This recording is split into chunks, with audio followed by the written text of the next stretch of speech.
Good morning. Alis kami ni Atika ngayon. Hanap kami ng bigas. Kasi magmahal na yung bigas. Kailangan namin ng bigas sa mga mananahe. Pambigay sa kanila. Bibili kami. Yan, tigil muna kami sa video. Okay. Kukuha kami ng pamili ng bigas. Okay ka lang?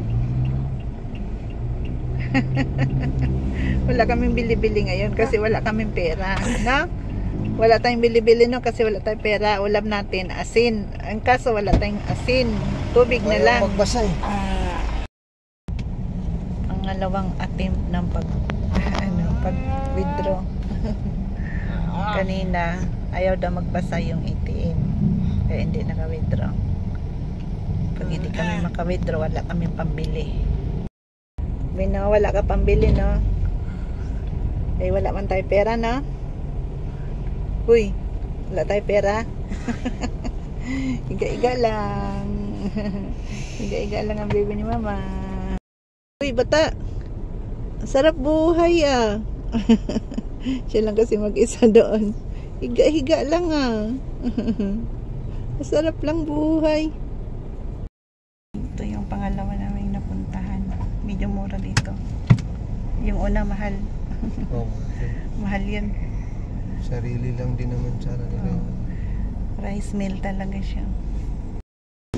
Ito yung pangatlo. Pupuntahan namin yung pangatlo.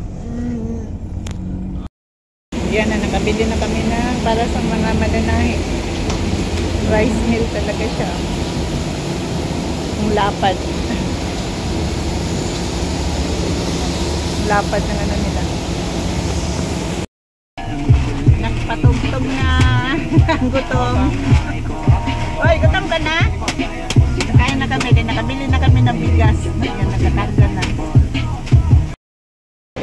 Yan, kakain na rin si Ika sa wakas. Gutom na siya. Bakit? Gutom na talaga? Gutom na daw talaga siya. Na ako ng dalawa, punta kami Pure Gold. Napagod ka na? Pagod na si Atika eh. Pagod ka na? Lulusot ka dyan. Pag lumusot ka dyan. Lakad-lakad lang. Wala si ate?